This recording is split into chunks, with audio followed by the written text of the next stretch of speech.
ഈ തീപിടിച്ച കപ്പലിൽ 157 കണ്ടെയ്നറുകൾ രാസവസ്തുക്കൾ നിറച്ചത് ഉണ്ട് എന്നാണ് ദുരന്ത നിവാരണ അതോറിറ്റി വ്യക്തമാക്കുന്നത്. അപ്പോൾ തന്നെ എത്രത്തോളം ഭീതിതമായ ഒരു സാഹചര്യമാണ് കടലിലേത് എന്നത് നമുക്ക് ഭീതിതമായ വാക്കുകളൊക്കെ പലപ്പോഴും നമ്മൾ ഉപയോഗിക്കാത്തത് ആളുകൾ വലിയ തോതിൽ ആശങ്കപ്പെടും എന്ന് വിചാരിച്ചുകൊണ്ടാണ്. പക്ഷേ ഇത് ഗൗരവതരമായ സാഹചര്യമാണ്, ഭീതി ആവശ്യമായ സാഹചര്യമാണ്. നമ്മുടെ മത്സ്യസമ്പത്തുമായി ബന്ധപ്പെട്ട ആകുലതകൾ ഉണ്ടാകുന്ന സാഹചര്യമാണ്. അടിക്കടി 2 കപ്പലപകടങ്ങൾ ഉണ്ടാവുകയാണ്. പ്രശാന്ത്, ഈ കപ്പലിലുള്ള രാസവസ്തുക്കളുമായി ബന്ധപ്പെട്ട് എന്തൊക്കെ മുന്നറിയിപ്പുകൾ ഇപ്പോൾ വരുന്നുണ്ട്?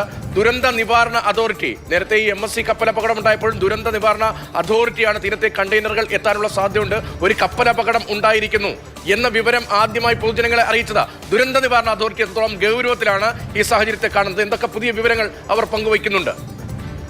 രതീഷ്, അതീവ ഗൗരവതരമായ സാഹചര്യം തന്നെയാണ്. കാരണം ഈ കപ്പലിൽ 157 രാസവസ്തുക്കളുണ്ട് എന്നത് തന്നെയാണ്. അതിൻ്റെ വിശദമായ കണക്ക് DG കാർഗോ നമ്മുടെ ദുരന്ത നിവാരണ അതോറിറ്റിക്കും കൈമാറിയിട്ടുണ്ട്. അതിൽ ചിലത് ഞാൻ വിശദീകരിക്കാം. പലതും 10,000 കണക്കിന് ലിറ്ററാണ് ഉള്ളത്, ഒരുപാട് 10,000 കണക്കിന് കിലോയുണ്ട്, ബോക്സുകളിലാണ്. അപ്പോൾ അതിൽ ഈ റെസിൻ സൊല്യൂഷൻ ഫ്ലെയിമബിൾ ആണ്, 80 ഡ്രം, 17,736. ഒപ്പം നൈട്രോസെല്ലുലോസ് വിത്ത് ആൽക്കഹോൾ, നേരത്തെ ബിനിൽ പറഞ്ഞ ആൽക്കഹോളിൻ്റെ സാന്നിധ്യത്തെക്കുറിച്ച് വിശദമായി പറഞ്ഞിരുന്നു. അത് 25%-ലധികവും ആൽക്കഹോളാണ് കണ്ടന്റ് ഉള്ളതാണ്. ഇങ്ങനെ 187 രാസവസ്തുക്കളുടെ പട്ടിക വരുമ്പോൾ അതിൽ ചിലതിൽ കൃത്യമായി പറയുന്നുണ്ട് എൻവയോൺമെൻ്റലി ഹസാർഡസ് സബ്സ്റ്റൻസ് സോളിഡ് എന്ന് പറയുന്നുണ്ട്. അത് ഒരു ടാങ്ക് എന്ന് പറയുമ്പോൾ 26,000 ലിറ്റർ അല്ലെങ്കിൽ 26,000 കിലോ ആകും. ഇങ്ങനെ എൻവയോൺമെൻ്റൽ ഹസാർഡസ് ആയിട്ടുള്ള റെസിൻ സൊല്യൂഷൻ, അതുപോലെ തന്നെ ഡയക്ടോൺ ആൽക്കഹോൾ, ഇങ്ങനെ ഒരുപാട് പലവിധ ആവശ്യങ്ങൾക്ക് ഉപയോഗിക്കുന്ന കത്തുന്നതും അല്ലാത്തതുമായ മനുഷ്യ ജീവജാലങ്ങൾക്ക് ഹാനികരമായിട്ടുള്ള രാസവസ്തുക്കളാണ് ഈ 187 കണ്ടെയ്നറുകളിലായി 187 കെമിക്കലുകൾ എന്നത്. അപ്പോൾ ഈ ദുരന്ത നിവാരണ രംഗത്തെ വിദഗ്ധരൊക്കെ നമ്മോട് സംസാരിക്കുമ്പോൾ വിശദീകരിക്കുന്നത് MSC എൽസ അപകടത്തിൽപ്പെട്ടുണ്ടായ ദോഷവശങ്ങൾ, അത് ഒരു കപ്പലാണെങ്കിൽ ഇത് 1000 കപ്പലിൻ്റെ ഹാനി ഉണ്ടാക്കാവുന്ന രാസവസ്തുക്കളും മാലിന്യങ്ങളുമാണ് ഇതിലുള്ളത്. അപ്പോൾ എത്രത്തോളം ഭീകരമാണ് അവസ്ഥ എന്നത് വളരെ വ്യക്തമാണ്. ഇത് തോതിൽ അതുണ്ടാക്കാവുന്ന ദോഷകരമായ സാഹചര്യങ്ങൾ, ഇതൊക്കെ സംബന്ധിച്ചുള്ള വിശദീകരണം കൃത്യമായി പബ്ലിക്കിന് നൽകുന്ന ഒരു തരത്തിലുള്ള തീരുമാനം ഉണ്ടാകുമോ? സർക്കാരുമായുള്ള ഒരു ചർച്ചയ്ക്ക് ശേഷമായിരിക്കും അത് ഉണ്ടാവുക എന്ന് വിവരങ്ങൾ ഉണ്ടായിരുന്നല്ലോ.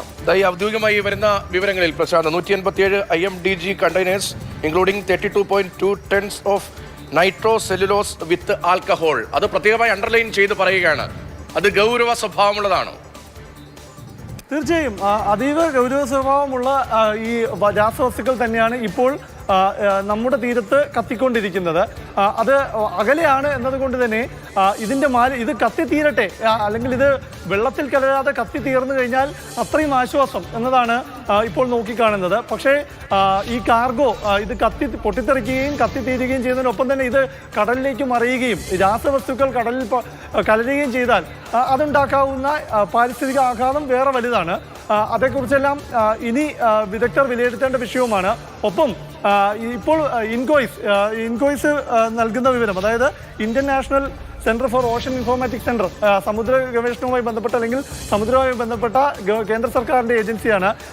കേന്ദ്ര സർക്കാർ ഏജൻസിയായ ഇൻകോയ്സ് നൽകുന്ന വിവരപ്രകാരം അടുത്ത 1.5 ദിവസത്തിനകം, അതായത് നാളെ ഉച്ചയ്ക്ക് ശേഷം തീരത്ത് ഈ കണ്ടെയ്നറിൻ്റെ മാലിന്യങ്ങൾ അടുക്കാനുള്ള സാധ്യതയുണ്ട്. അത് കേരള തീരത്താണെന്ന് പറയുന്നത്. കേരള തീരത്ത് എത്താനുള്ള സാധ്യത 10% മാത്രമേ കാണുന്നുള്ളൂ. കാരണം കടലിൻ്റെ ഒഴുക്കിൻ്റെ കറണ്ട് കണക്കാക്കിയാണ് ഇൻകോയ്സിക്ക് ഇത്തരം വിലയിരുത്തലുകൾ നടത്തുന്നത്.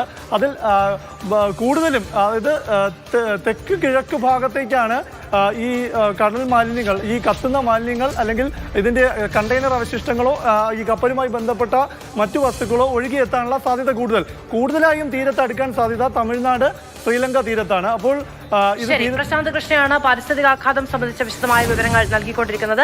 നിലവിലും ഇപ്പോഴും ഏറ്റവും ആശങ്കയുണ്ടാക്കുന്ന ഒന്ന്, ഏതാണ്ട് 2000 ടൺ ഫ്യൂവൽ ഓയിലും 200 ടൺ ഡീസലും ഈ തീ പിടിക്കുന്നതിനടുത്ത് തന്നെയാണ് ഇതിന്റെ ഫ്യൂൽ ടാങ്ക് എന്നാണ് നമുക്ക് അറിയാൻ കഴിയുന്നത്.